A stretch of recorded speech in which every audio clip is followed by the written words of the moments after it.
Why does Hollywood continue to return to all this known IP? Where has the originality gone? And why do we keep getting news of these ridiculously budgeted movies that are never, ever going to make any money?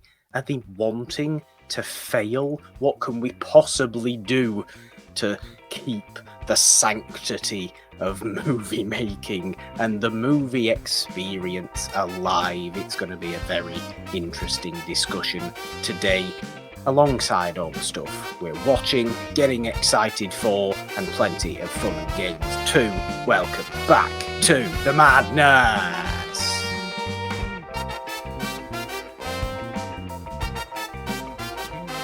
Hello everyone, welcome back to Monday Madness with Morgan and the Machine. As you can tell, I'm probably going to get a little bit passionate about today's Let's Talk discussion.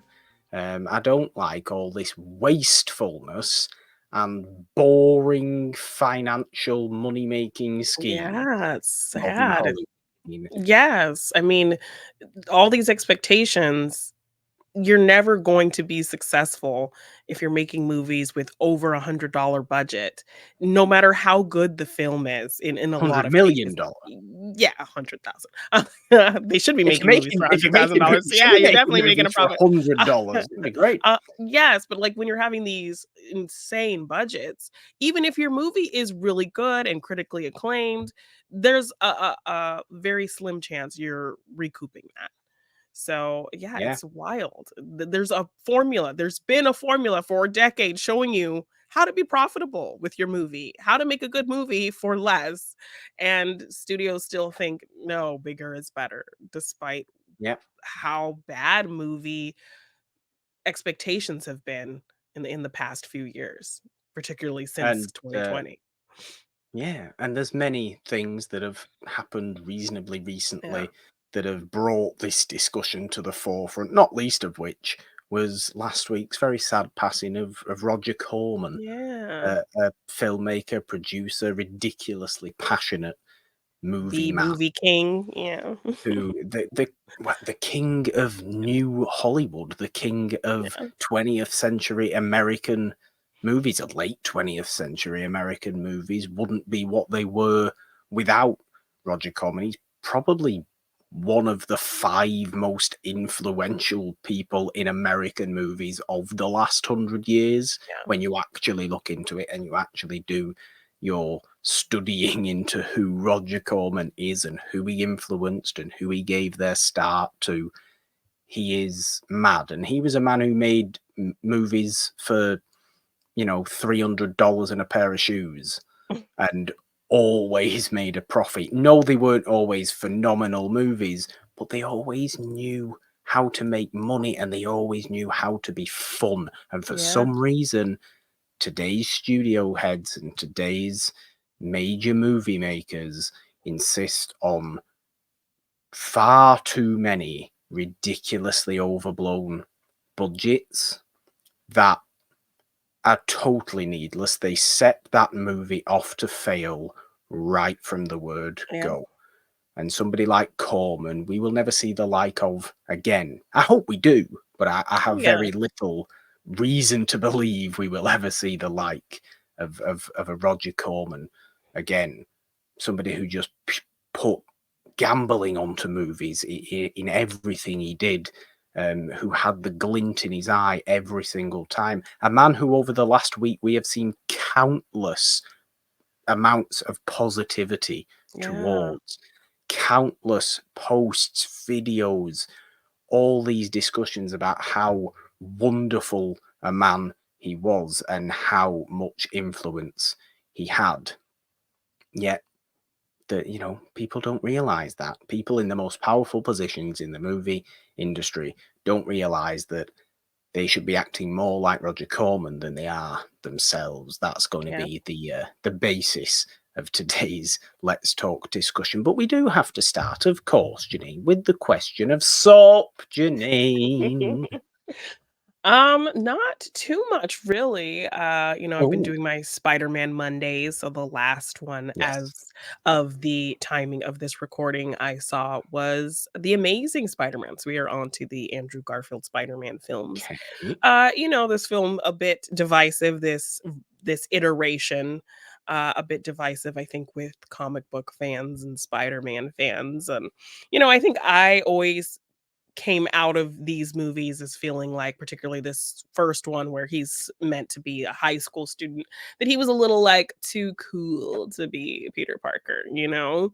Well, he was also Um, like, I mean, I know Tobey Maguire was old when he played kind of college student Peter Parker, yeah. but Andrew Garfield was definitely like 33 when he's supposed to be playing 16. Yes. So, I mean, just a little too cool for school, Peter Parker. It's like, in what world is this incredibly cute guy a nerd? Like, or like, even not so much a nerd, but just like being picked on, like, Yeah. Um, so that was always kind of something that took me out. But in kind of just this big screen rewatch, which disappointingly, this was the first of my Spider-Man watches where I couldn't get a good seat, and so I was actually, like, kinda in the Ah.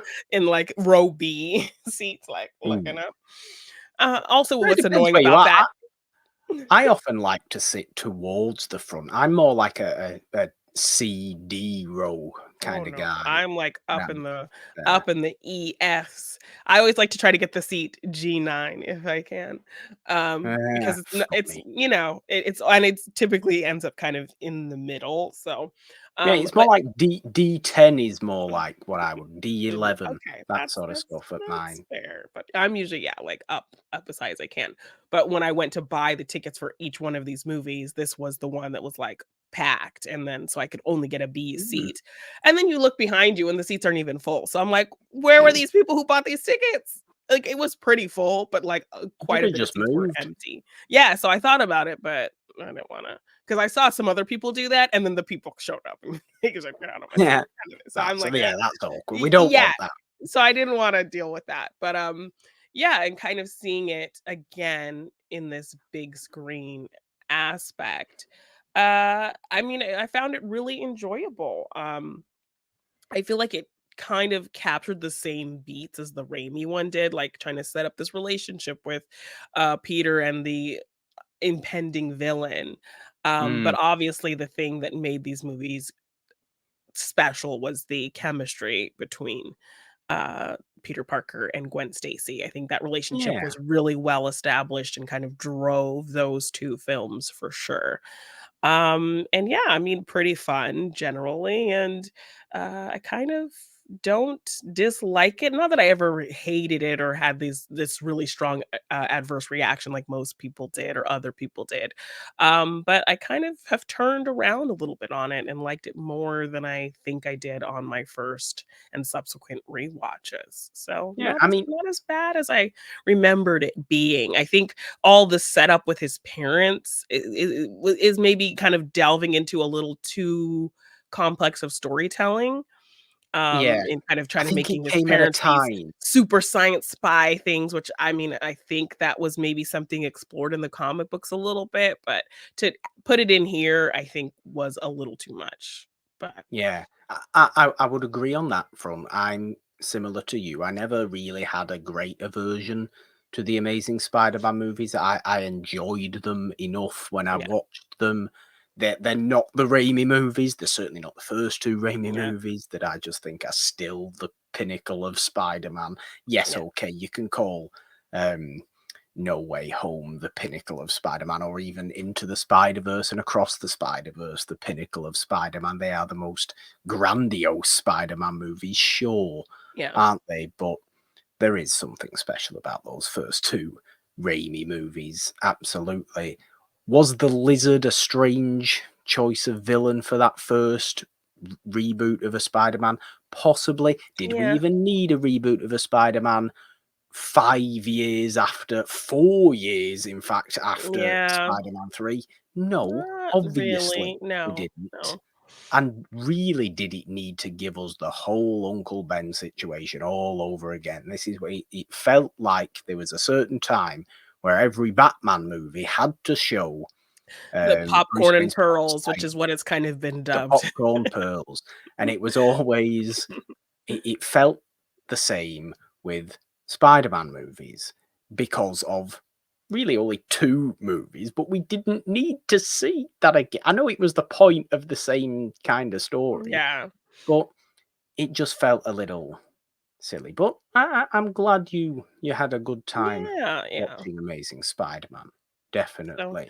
I'm I mean, curious to see how the viewing experience will be going for, The Amazing Spider-Man the Part 2. second one, Amazing Yes. Spider-Man 2 is a slightly well, it's an overblown movie, isn't it? We're talking about overblown Yes, budgets. I That's an mean, overblown movie. and the ending just being this ambiguous, like, thing, Let's fight with that Paul was Giamatti doing a ludicrous right? accent. I mean, and he said he had a lot of fun doing that movie, so I'm like, "Okay, I'm well, sure he props to did. you." In Um, all the 2 scenes he was in. right? But also just forgot how great the score was as well. Okay. Really beautiful score. I think it was James Horner, the late James Horner. But I James think that Horner, a pupil of the school of Roger Corman. Oh, okay. There you go. So full circle. But yeah, so I kind of have turned around a little bit, liking it more than I think I remember liking it, but still, not perfect. Not really as good, really didn't have the kind of fun flair of leaning into the comic book kind of cuts and edits and aspects and quippy kind of things as Raimi did, I think. But still like a solid Spider-Man movie. So Yeah. yeah.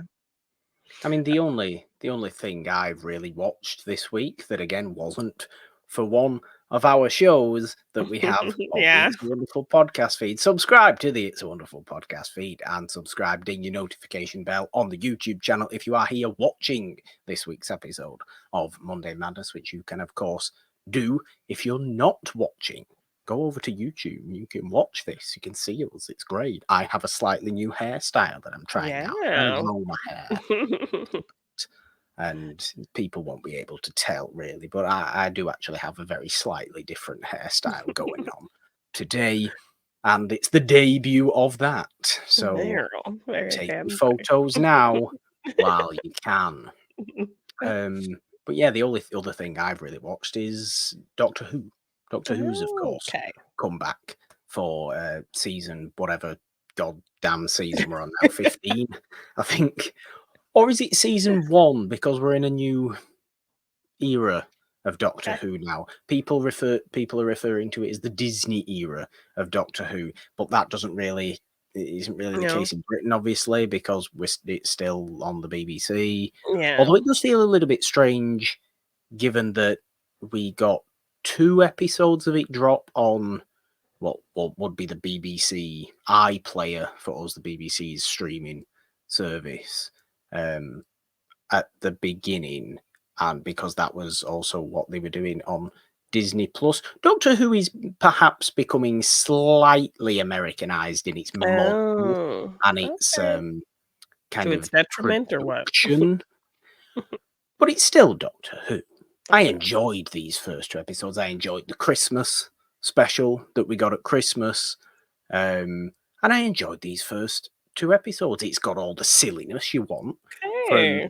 kind of the early season episodes of a Doctor Who. And it took me until last year to get back into Doctor Who anyway, after a Okay. long time having Away. fallen off Doctor Who. Okay. I was kind of 2005 to 2012-ish with Doctor Who, and then totally fell off. That was kinda Um, me. I watched, like, halfway. I loved Eccleston. Like, I loved watching that first season with him back, and then I think I was just so sad that he was gone. They changed that I got, like, and I was loving Tenet, but I only watched, like, halfway through Tenet, and then I kind of dropped which is off. insane to I me know, because I know, because he's, like, a lot of I people's favorite, and I was enjoying him, but I would think I was just so sad because I got so endeared and attached to Eccleston. it's easy to do. It's Yeah. easy to do, and I think I was a little bit similar in that sense. But that's the great thing I think about Doctor Yeah. Who is that it is constantly changing, it's Yeah, constantly evolving while and I keeping the love that same about it. I just got fundamentals. too attached. Yeah, but it's what has helped it last as long as Mhm. it lasted. Obviously, there's the dark ages of Doctor Who in the 90s and early 2000s and what have you, where, yes, okay, you're getting a lot of expanded media and all that kind of stuff, but Yeah. no, television, you get that TV movie with Paul McGann. But no, I enjoyed these first two Good. episodes of Doctor Who that I've seen at the time of this Okay. recording, of course. Yes. Um, I believe it looks like we are getting into what is often my more favoured side of Doctor Who, which is a little bit more terrifying, a little bit more serious. There's a real horrific incident going on, and it's just a bit darker. I do like the darker side of Doctor Who. And Russell T Davies, obviously, as the showrunner, was the showrunner for the Eccleston Mhm. season and the subsequent three Tennant seasons, Yeah. um, and put some horrific, stories in there. Yeah, occasionally written by other people, obviously, but as showrunner, allowed this to happen. I think Yeah. we're gonna get very much that same kind of thing. You establish the chemistry of your two leads early on. It does that. I mean, it did that within 5 minutes of the Christmas special. Never Yeah. mind these two episodes, which Shooty Gatwa and Millie Gibson are just perfect Oh, together yay. as the Doctor and Ruby. And Shooty Gatwa's Doctor is something very different, Really? kind of obviously as well, Well, but yeah. he is something very, very different. He's very kind of fun loving. And I Okay. think that comes across. I think that comes across in Shooty Gatwa's personality anyway. But there seems to be an awful lot of joking going on, which what gets me intrigued for when it does get more serious in how Okay, he like how he's performs gonna those scenes. Okay. How was I never really looked into what his reception was upon being announced. Was it a whole As you would expect, thing? Was the kind of as you same would similar expect, thing that plenty of happens here? people yeah, plenty of people loving it.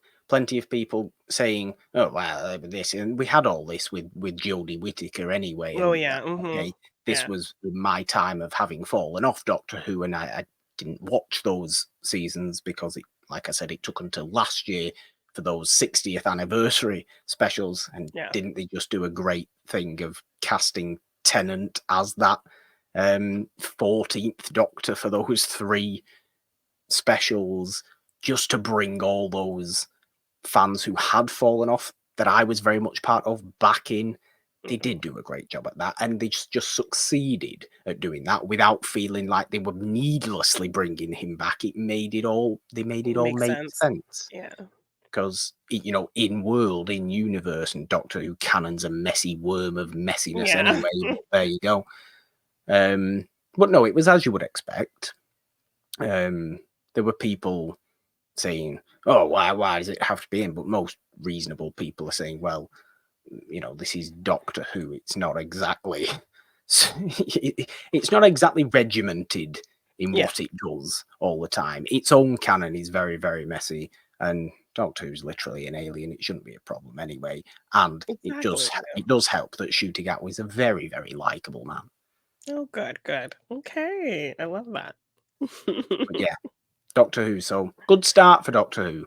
Good silly Nice. start for Doctor Who. Okay. We like the silliness. I'm looking forward to the seriousness that I know we will get. Okay. Yay. I mean, other than that, I haven't really watched too much more. I always love watching what the dead meat kill count's going to be on. Hmm. So he did a really fun kill count for the Terminator, which I love because when we did that episode and you kind of We put like the that term. Yes, like, we did it on the podcast on Morgan Hasn't Seen, and, like, I've watched that movie so many times, and when you just threw that context, well, it's basically a horror movie, I was like, "Oh my gosh, how did I not see this?" He's literally like a slasher character. James Cameron was Is kind of really, um pulling from that when he was making this movie. Sarah Connor's our final girl. Like, it has all of the aspects of a horror film. So I loved that James kind of, decided, okay, yes, I'm going to at least do this first movie on the kill count. If people want to see more Terminator movies on the kill count, I will do it. But this film embodies like every kind of aspect of horror. So it was really fun kind Yeah. of going rewatching it and then watching the kill count, and him bringing up some really fun little factoids about it. So that's how I learned that, yeah, James Cameron did actually plan on was really inspired by horror and slashers to kind of put that into this film. And he talked about the Roger Corman of it all, and that kind of really Yeah. being how he kind of went into making this really small movie. And it's You a need really shock great factor movie. and you need small Yes. movies to It's become it's it's Corman. such a well-made movie for having as small a budget as it had. Obviously the effects, are a little, with little wonky, but obviously that's a product of its But time, but are we it bothered looked by it? great. No. Yes, no, it doesn't pull you out. It's very much of its time. It looks good for its time. And just a really compelling story and movie. So I liked, revisiting that and then going into a kill count. So I liked that he addressed the horror aspects of the Terminator, because that movie is definitely, I like, Terminator all about fate. I was very much fated, I think, to be a Terminator fan, as you can Yeah. see, years later being nicknamed the Machine. I believe that first movie came out on my brother's birthday. Okay. um, it came out the year I was born, and then the subsequent Yeah. film would establish that Judgment Day was on my birthday. Yeah. So just, yeah, all these little things that just connect me to the Terminator. So it was fun to watch that. And then he also did a special kill count for Mother's Day of Serial Mom, which Okay. a great John Waters directed movie. He talks about it as like, that's probably the best movie, like the most kind of professional movie I've ever made. Just a really fun campy movie. Kathleen Turner playing like this perfect kind of 50s feeling beaver cleaver mom, but also has this penchant for killing, and like, she's reading Mm. uh Charles Manson like serial killer books and like all of these things, and she But prank calls makes people. you And worry yes. about all the people, in we see in our own lives who are far too obsessed with Y true crime and serial Right? killers for Like, their "Oh, own something good, going and on are there." they gonna turn into serial mom? Yes, but killing people for really ridiculous reasons, like, somebody was wearing white shoes after Labor Day, so she kills them. Her son works in a video store, and this rude lady brings the videotapes back and never rewinds them, and when her son complains about the lady, she goes and kills the Yeah. lady. Like, so just a really fun, campy movie, perfect for Mother's Day. I actually did a video kind of recommendations for Mother's Day horror, so this kind of was on the list, and so really fun kill count. So yeah, I like, watching things that he's going to talk about on the kill count. So I kind of have that reference, and it's just fun to kind of revisit these movies. And yeah, and I don't know how many people really knew or have seen Serial Mom, so I was hopeful that like him doing this kill count on it would have more people watch it as well, because it's a really fun movie that I grew up watching in the 90s for sure. So Well, John Waters is a very interesting filmmaker. yeah. Anyway, he's also somebody that likes making shocking things, likes making Yeah. schlocky things, Yes. has a Small real budget. passion Yeah. for tiny budget, out there movies that are going to be successful Yeah. because they barely cost anything and they immediately get people interested in them Yeah. in a slightly more extreme way than a Corman Yes. would. Yes. You're And also usually just a Corman highlighting movie, although strange, Corman, interesting people. yeah, absolutely. Although, like I said, Corman movies often go for stupid mutated monsters and these kind of things. Yeah. They're obviously Yeah. ridiculous in themselves. The Wasp Woman and what have you, where the Yeah. poster is just a wasp with a woman's face painted on the Right. wasp. And it's Yeah. just, it's great. You can't not Yes. love it. Let's move in to our Let's Talk, and because we are focused on this celebration of movie makers that show pure creative passion and a sense of a risk-taking sense Yeah. and a fondness for doing things cheaply and therefore successfully. So we're centering it around the question, why does Hollywood continue to return to known IP? Because of the recent news of this um, Gollum movie that is Yeah. said to be produced, exec produced by Peter Jackson, directed and starring again Andy Serkis, to fit the time where obviously Lord of the Rings, most everybody knows Lord of the Rings, so it's supposed to be Gollum's search for Baggins after he learns that after he does Yeah. learn that Baggins had the ring. He knows Baggins had the ring, but it's all the search for Baggins. And then Sauron's forces capturing Gollum, And then he torturing says the Gollum, names, and yeah. then Gandalf trying to find Gollum and find out how much he told Sauron and rush back to protect the ring and all this kind of stuff. It's Yes. that general period of time. And it's like, why do we need to see that? Why do we need We to don't, it's silly. revisit this one little in between section? Like, we kind of got what happened enough. There's not enough interest there to make a whole movie about. But yeah, I Well, mean, there generally, it's might just be. There might be, but it's a safe, boring thing to do. yes, and I think that's what why it happens. I think it's just that name recognition. They think, okay, this has a built-in fan base, this is a built-in uh connection with people. So let's just tap into that and then we won't have to do a ton of work. But we've seen legacy sequels and movies that revisit old IP also not be successful. Yeah, And fail miserably. yes, if I they are think one not of well last executed. year's Yeah, I think one of last year's most financially unsuccessful movies, and I thought it was a decent movie, but was Indiana Jones 5. Yes. I think it was one of last year's statistically least successful movies. It lost money, I Yeah. believe, and it was a decent movie. It's a legacy sequel, but are people becoming bored by it, even though they're interested in the world, the characters, those they knew from years and years Yeah. ago? Are more people just becoming bored by it?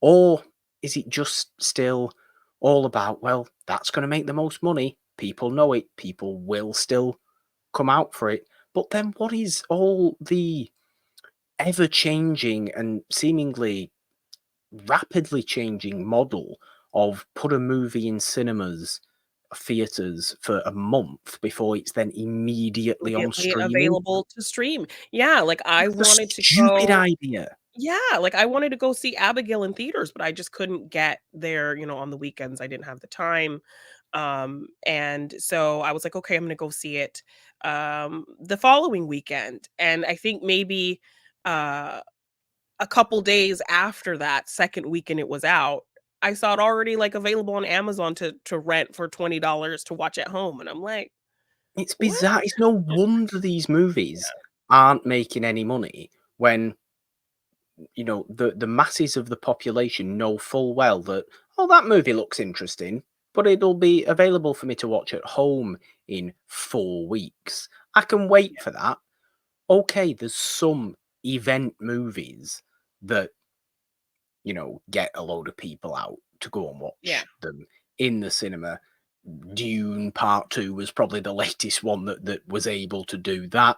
Yes, because it's, Um, like, requires that type of viewing experience. I think Tom Cruise also with his recent films that have come out, but he's also another one who was kind of, in that mix of returning IP that wasn't successful despite it being a good movie mm, because that last Mission Impossible movie didn't do really well, but this is a beloved franchise, people are excited about it. He makes a point to let you know, "My movies are meant to be seen in theaters, my movies are shot in a way that they're better seen in theaters," but for whatever reason, not successful, but then you go a couple, months, before that, a year or so back and see how successful that other returning IP with, Top Gun: Maverick was, and, yeah, um ridiculously so. yes, for Um, theaters and at home and everything else, so, it's just I there almost needs to be. a strict rule that Yeah. seemed to exist years ago, because I seem to remember this being a thing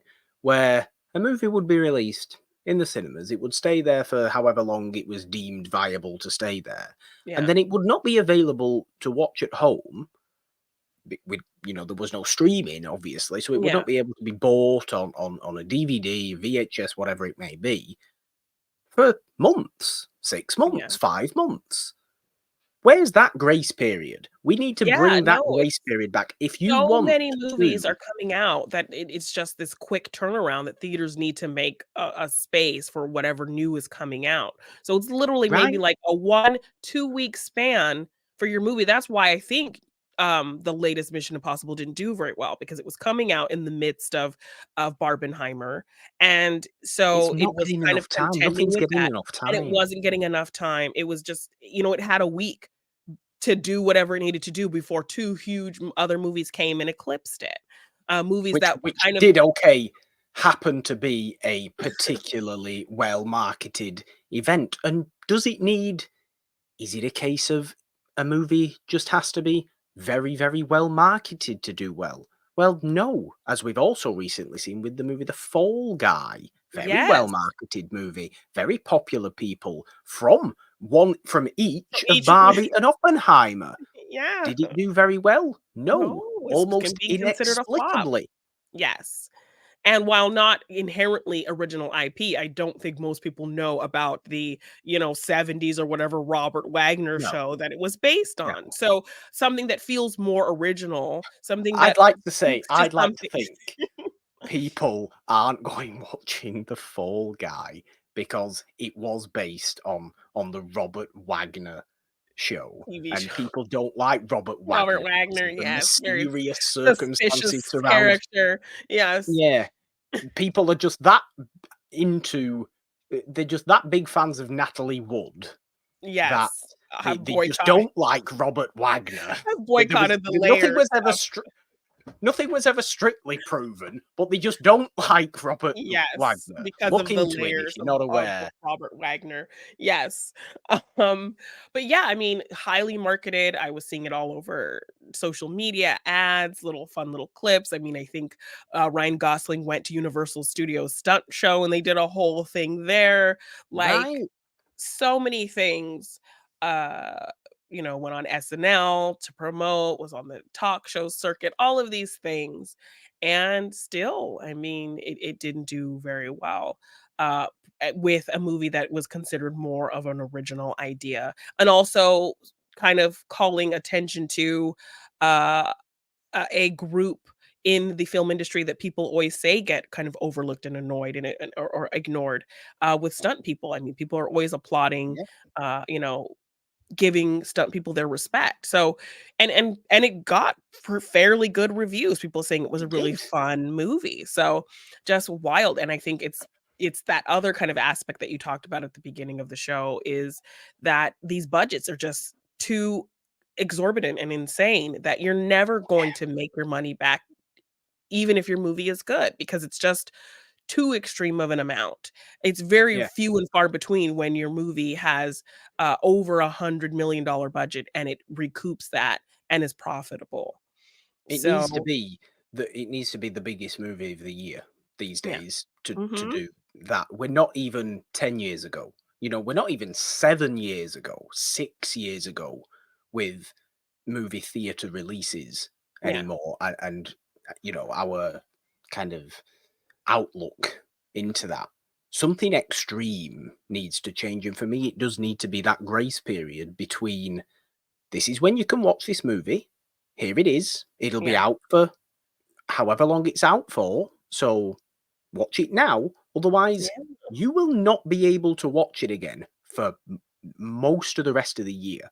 Yeah. We need that. We need the urgency The of people. urgency of People going to see it before it's gone and, you people won't don't get to have see it that. at home until it's, released on Blu-ray or 4K or whatever. Yeah. But obviously, you can then subsequently release it on streaming. Sure, like Yeah. streaming's a thing. I'm not saying do away with streaming. I'm saying do away with bringing a movie to streaming the week after it leaves cinemas. Yes, That's a and I stupid thing.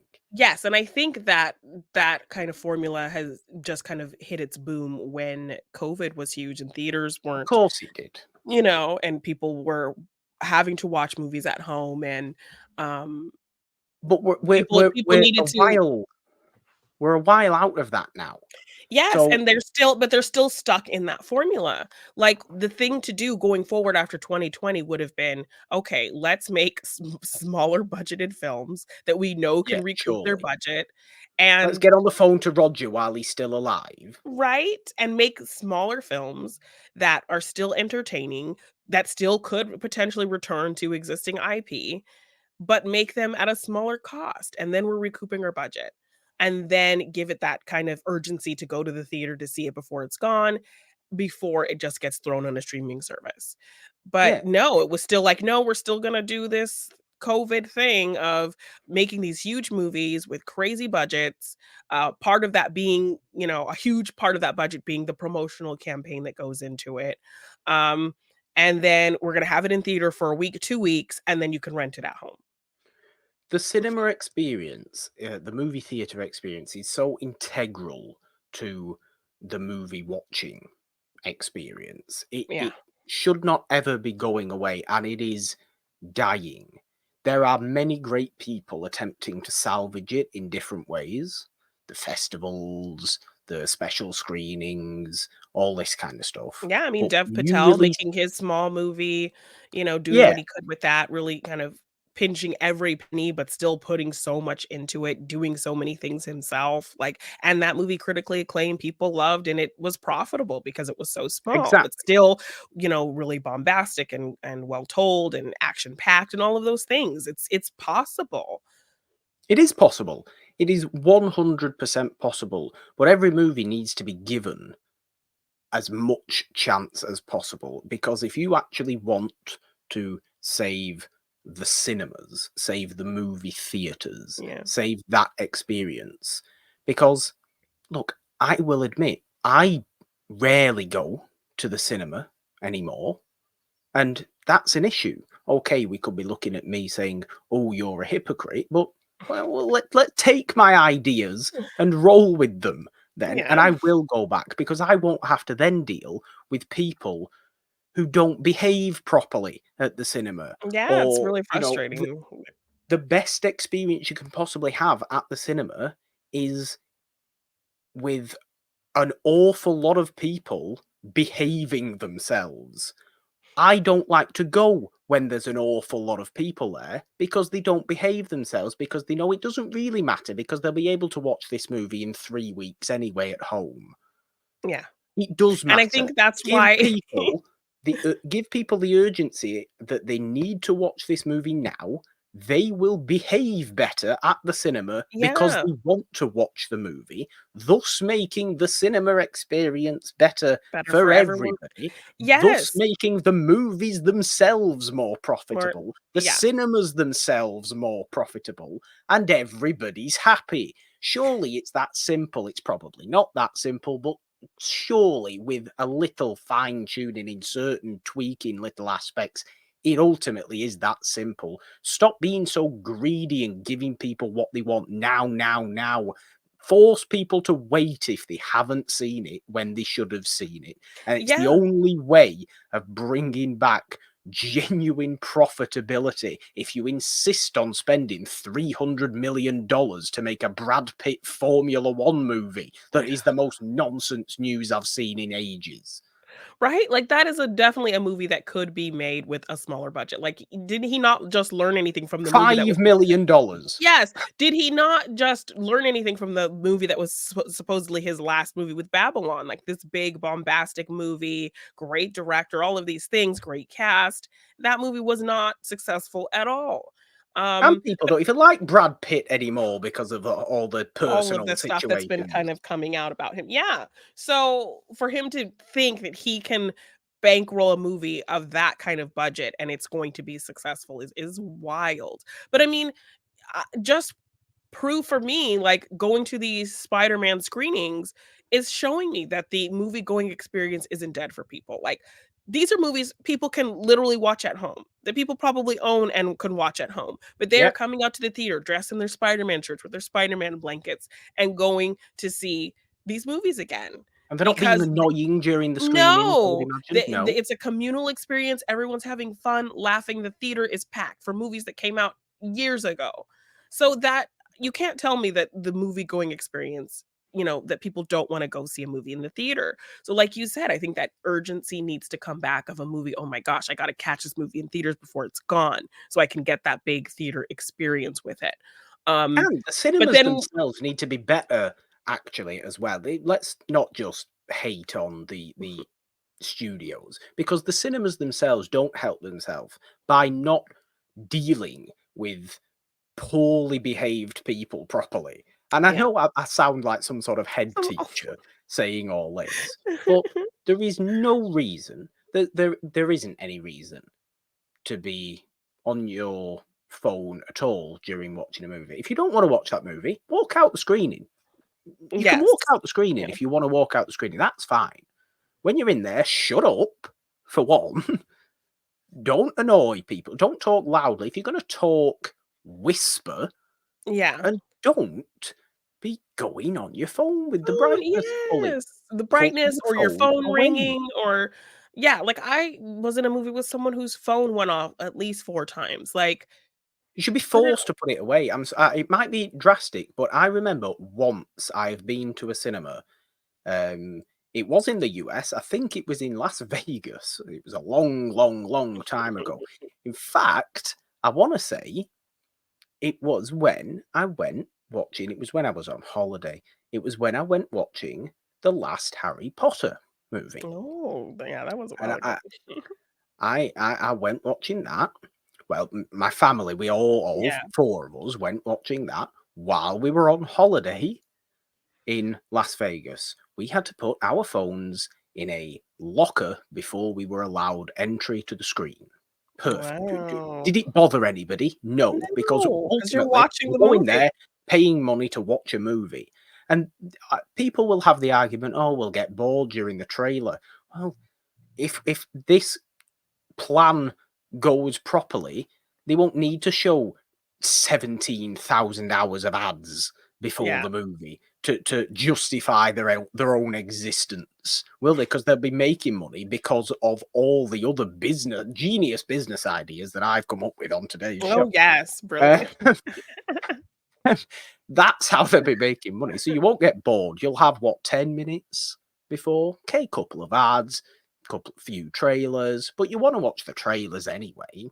Yeah. I know not many people go on the phone during a trailer, to be fair. It's the ads that people don't want to see, Yeah. and that's reasonable, 'Cause I obviously. like to get there for the trailers, like, I wanna see what's coming out or whatever.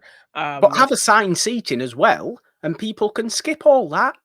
Yeah, and come when they wanna come, there's seats waiting Come when for they want them. to come. Yes. So Um, that's a positive as well. There's many things that could very I think easily be changed, but for some reason just aren't. People don't want to change them. The yes. business heads don't want to change them for And some reason. it's Perhaps because they're too comfortable in doing what they've been doing for years. it's just wild to me that they are fully aware and seeing how much money they're losing, but they keep doing it. So I don't understand how it's just there's so much money to throw away, and then they can blame it on, "Oh, well, this movie was, led by POCs. This movie was led by women, and that's why it failed," and they could just pigeonhole these excuses to not make movies with Simple-minded you morons. know? Yeah, so those kind of excuses come up.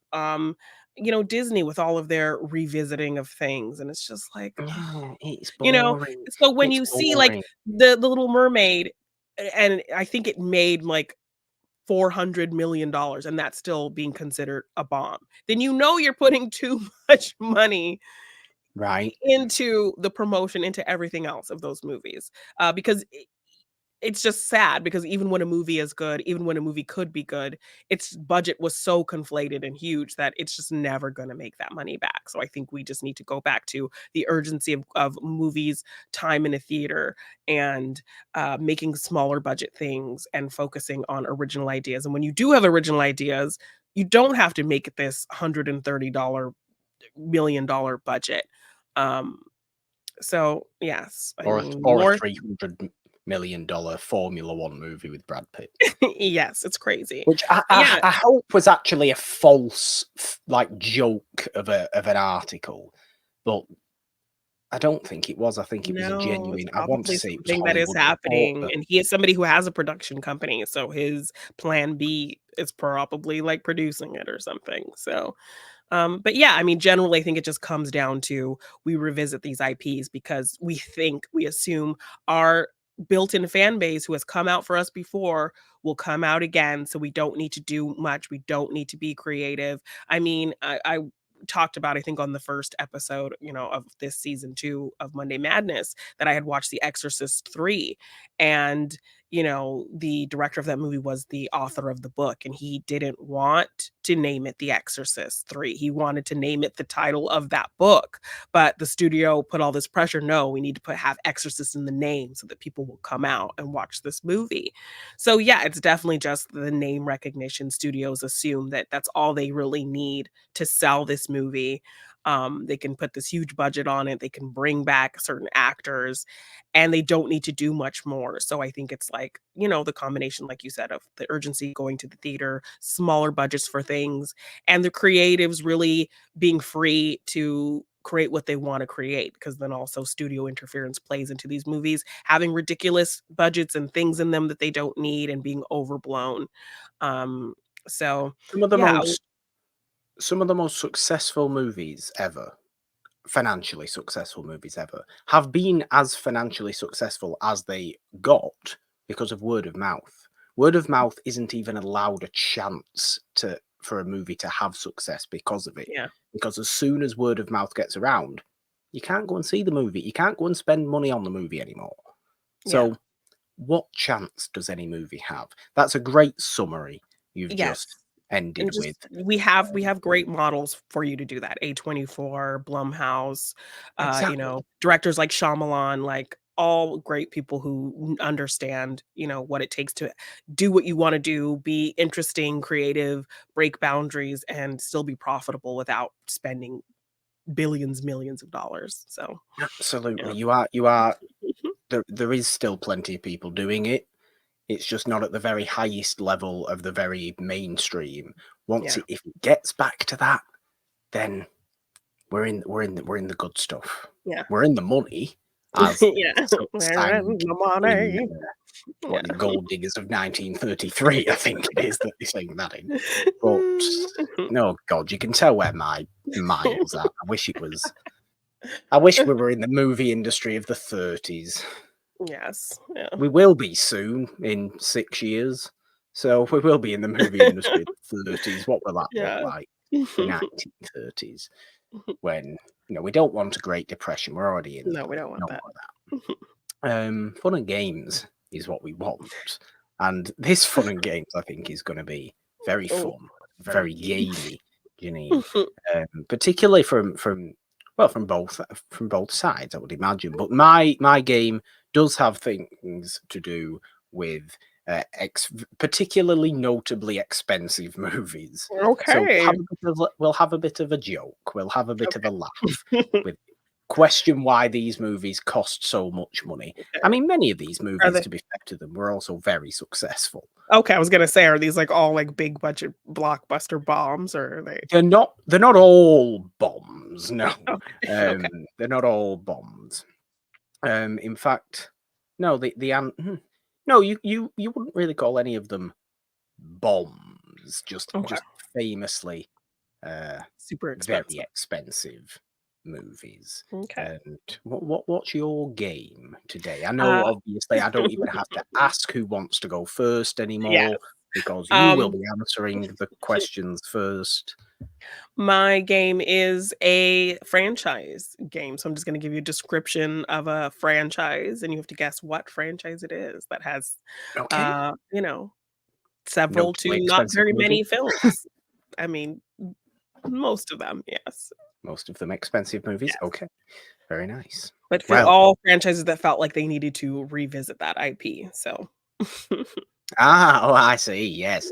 Boringly revisit an IP where they don't need to. Where's the originality? Oh God, I miss Roger Corman already. It's only Yes. been a week. Um, let's go on, watch more Roger Corman movies. That's Yes. proper movie making. Also Proper had a movie making. cameo in Scream 3, Roger Corman. Had a cameo in Scream 3, had a cameo in many of Yeah, his own students' movies, yeah, and his students being people like Jonathan Demme. He's in Silence of the Lambs. yeah, Joe Dante's in The Howling. Roger Corman. He's in Godfather Part 2 yeah. because he started Coppola's career. It's great. It is great. Okay, are we ready to begin? Fun and Yes, games. yes, we're Very ready. nice. Okay. These questions go in chronological order. I'll Okay. just give you that context. Okay. This grand spectacle was by far the most expensive movie of the 1930s, with a roughly $4 million budget. We would be crying out for $4 million budgets today, but Yes. not in the 1930s. It remains one of the most successful at the box office of all time. Ooh, 1930s. I'm going to say The Wizard of Oz. Well, it came out the same year as The Wizard of Oz, Gone with the With Wind. I was like, it's gonna be one of those 2. Gone with the Wind cost $4 million to make, a staggering amount Yeah, in the late 30s, was as successful as it was because of what I said before, word of mouth. It yeah, lasted like 16 months in cinemas or something like yeah, that across the world and across, predominantly the US, obviously. yeah, But that's kind of the model we yeah, need. Again, if you're going for an expensive, or that's the movie theater model, that's the cinema model yeah. I would like to see return. Um, it never will to that degree, No, it obviously. won't. M- It's m- Continue with no. your questions, Morgan, please. Um, these two large-scale biblical epics with the same lead actor mirrored their silent movie counterparts in the mid to late 50s by becoming the two most expensive movies ever at that point. So these two movies had silent movie counterparts that were in the silent era the most expensive two movies of Ooh, their time. They became, in the mid to late 50s, the most expensive movies ever. Again, okay. they're being the same thing. They have the same lead actor, large scale biblical epics. What are they? The 10 Commandments? Yes. Mm, Who is it? Who's the lead of the Ten Commandments? um, Charlton Heston? Charlton Heston. Yes. What other very, very successful, massive movie of the late 50s is Charlton Heston in? Biblical epic. Oh, I can't It even think what it is. won 11 Oscars. I know, but I like my brain is just like stuck on the 10 Commandments now. It's all I can picture him with the I mean, tablets. it's a good image. Yes. It's a good image of That's 10 all my brain Commandments. can hold on to, I'm sorry. Would you like me? It's Yeah. Ben-Hur, of course. Ben-Hur. Yes, yes, of course, okay. So yeah, the silent movie versions of the Ten Commandments and Ben-Hur were themselves the most expensive movies ever at that time, which I Oh, found okay. quite interesting. This infamously overblown movie is just as well known for its two leads off-screen romance as it is for its lavish historical sets. It doubles the budget record set by Ben-Hur. Ben-Hur was, I think, 15 million roughly it cost to make. This movie doubled it. Remember, we're going in chronological order. Oh, um, Cleopatra? Cleopatra. Yes. Ridiculously Yeah. expensive movie. Not unsuccessful, just ridiculously Just expensive. expensive, yeah. A simpler question: which superhero movie becomes the first to break the budget record? I think this movie cost roughly $55 million. Oh, I guess Superman? It is Superman. Yes. And this man is responsible for 3 of the 1990s most expensive movies, breaking the budget record each time. I would have to go with, James Cameron? It is. He learned nothing under Roger Corman. Corman, He yeah. insists on making the most ridiculously expensive movies But they're ever. all successful and profitable, They're all so very successful. Why, I'd like to point out, True Lies is one of the most expensive movies ever. I Is mean, just it's a good beyond me. movie, but it's It's a crazy. good movie, but what Yes. is James Cameron doing I to don't be know. spending so much money making Right? True Lies, a simple movie? When you Yes. when you you When know you really when cut you look down at to when you look at the other two that are the 3 of the most expensive 90s movies there, Terminator 2 and Titanic, okay. far more Yes. expansive, extreme movies than True Lies is. But just like a spy drama, like What are you doing, yes, it's a James? lot, it's a You lot. insane creature. Okay, okay. That was quite a long fun and games. I'm Yeah. enjoying this episode. Yes. Okay, so the franchise game, I'm gonna give you, some clues, and you tell me what the franchise is. Okay. This this comic franchise has 7 theatrically released films of varying continuities. It Ooh, included actors such as Whoopi Goldberg, Chris Evans, Sam Rockwell, Paul Rudd, and Jackie Chan. that's thrown me off. Whoopi Goldberg. Jackie Chan, I Paul think Rudd. that's probably the biggest clue right there. Jackie Chan. 7? 7 Yeah, theatrically released theatrically released. movies.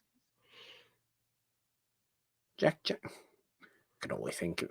Why can't I think of many Jackie Chan movies? Jackie Chan was Comic in Rush Hour, not in comic Rush Hour. franchise. Comic French. Jackie Chan. Comic franchise. Jackie Chan. I Mixed don't know. medias. Oh God, I really don't know. Sam Rockwell. I don't know. I'm losing. I don't know. I don't know. That would be Teenage Mutant Ninja Turtles. Teenage Mutant Ninja Turtles. Okay, fair Yes, enough. a mix of Um, animated films, live action films. Chris Evans did yes. voice work. Jackie Chan and Ah, Paul Rudd also appeared in the newest one. So Jackie Chan ow. was You'll a have to Splinter. forgive me. I've never been an enormous Ninja Turtles person. Yes, Sam Rockwell was like a kind of a minion actor, and I think one of the Ninja Turtle sequels. So that was kind of like his first big kind of role Okay. for Sam Okay. Rockwell. Yes. This franchise, oddly enough, only has 12 films. Most of its films take place in the same or a similar location, and it kicked off its franchise with a now infamous twist. Only has 12 movies. What do you mean Oddly only oddly has? enough, only has 12 films considering what the franchise is. Oh. A specifically worded question. Yes. Got something to do with numbers. Um, often set in the same location Or a similar location.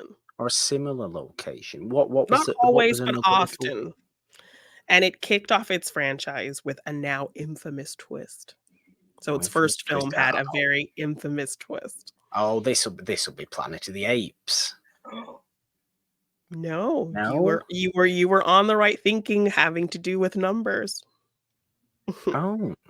Well, Planet of the Apes. Give me the fact that Planet of the Apes kicked off with an infamous twist. I mean, yes, but Um, I don't know. Then I was banking on Planet of the Apes there. this franchise has 12 movies, but it's Friday the 13th. Now it's Friday the 13th, for goodness sake, of course. Always Yes. taking place mostly always taking place at a summer camp or Camp Crystal Lake, and Yeah, the that's infamous fair, list of fair, I Mrs. like that. Voorhees. Yes.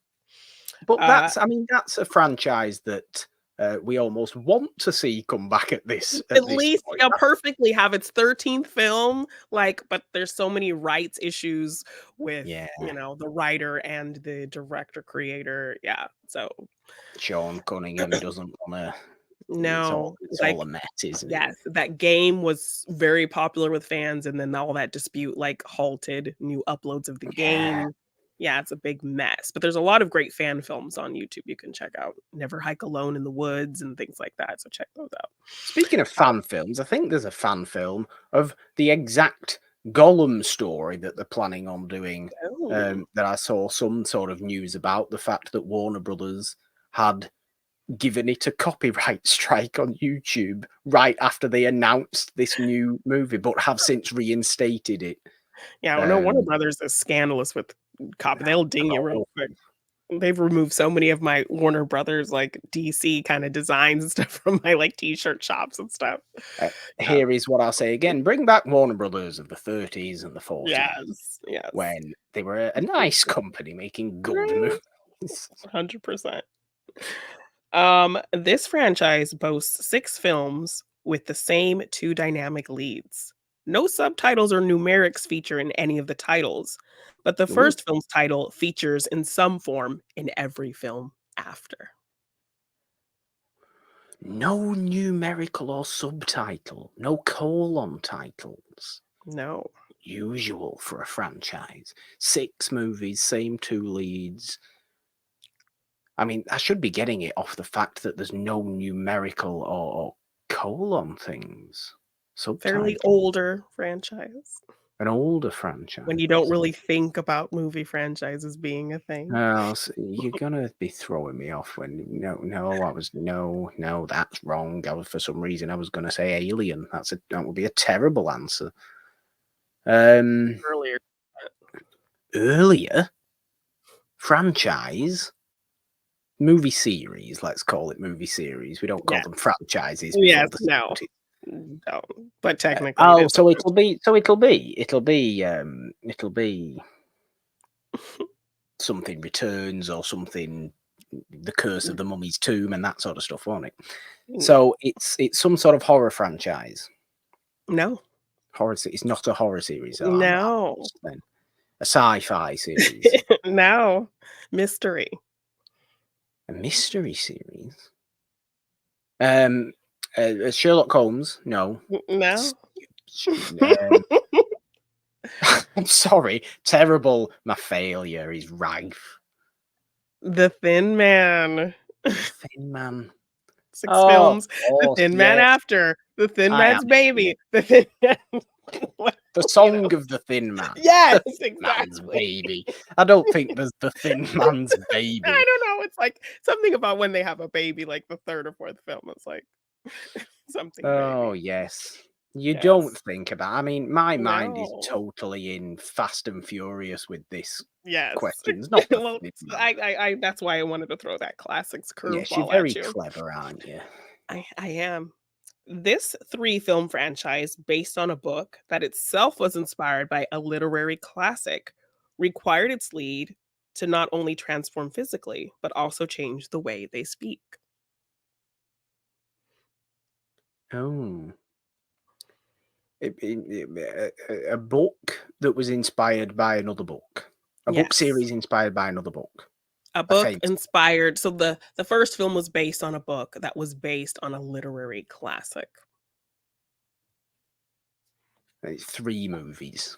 and it spawned 3 Pause. films, and in the first film, the lead performer had to physically change and also change their dialect of The speech. dialect. Is this a reasonably recent movie series?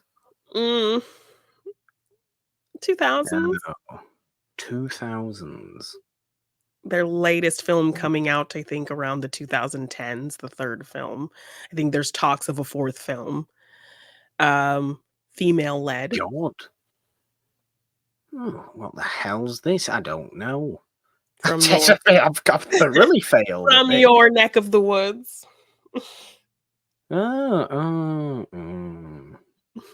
Oh, ah, Bridget Jones. Yes. Yes. We Yes. had Bridget Jones, The Edge of Reason, Bridget Jones' Baby, and there is talks of a Bridget Jones something else. Is So there? I didn't know that. yes. Why do I get And Bridget Jones but not the Thin Man? right. What's wrong with me? And last question. This six film franchise, uh, this six film franchise is mixed with films telling a forward running story, but also prequels. Its first three films Okay. boast three very different tones and three very well known and very different directors.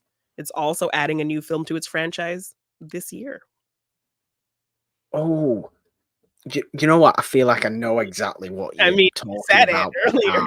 can't think about it. You guessed it for something else It is earlier. Alien, isn't it? Yes. Yeah, it is. Yeah, very different Yes, Emily and tones. Romulus coming out this year, so That's right. Yes, forgot yes, about a mix that. of running forward continuity, had a couple prequel films, Occasionally and messy, occasionally yes, involves the Predator. the first 3 very different with 3 very big name directors. Yeah.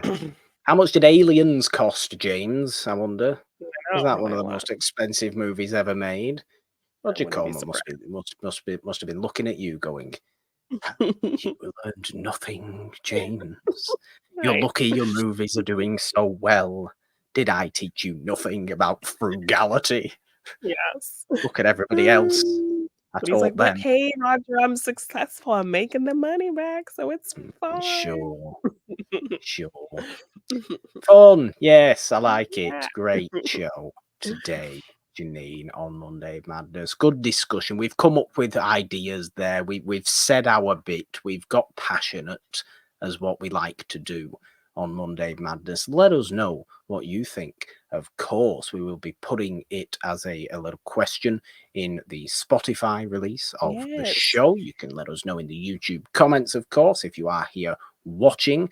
And as we said before, subscribe and ding the notification bell on this YouTube channel for all the fun stuff we do have here. And subscribe on all major podcast platforms to the It's a Wonderful Podcast feed for this show on Mondays. Morgan Hasn't Seen on Wednesdays, and It's a Wonderful Podcast, the main show, on Fridays, celebrating old movies and discovering new ones as we like to do over there. It's World Cinema on the main Yeah. show. It's Kevin Costner on Morgan Hasn't Seen at the moment. It's a great time. We hope you enjoyed this episode of Monday Madness and join us again for more. If you would like to support us on Patreon or donate in any way, there are links in the description of this episode to do that. We would give you a big heart hands all the time, constantly, forever. And I can never do the one where it's just people Like your just use the fingers? Yes. fingers, don't No. they? I can't do it That's properly. your It's really generation. You should know that. it is I mean, kind of, I'm but old, so I still get to do I do the full hand. I've always done the full hand. I get told off by people for doing the full hand. They Yes, you're a youngin', try you and should teach me know. how to do the finger one. It's wrong. I can't do it. I'm physically incapable. But you can also, of course, find us on the app formerly known as Twitter at It's a Wonderful One. Find me over there at the Purple Dome with the 3 instead of the E in the because, Janine. 3 is a magic number.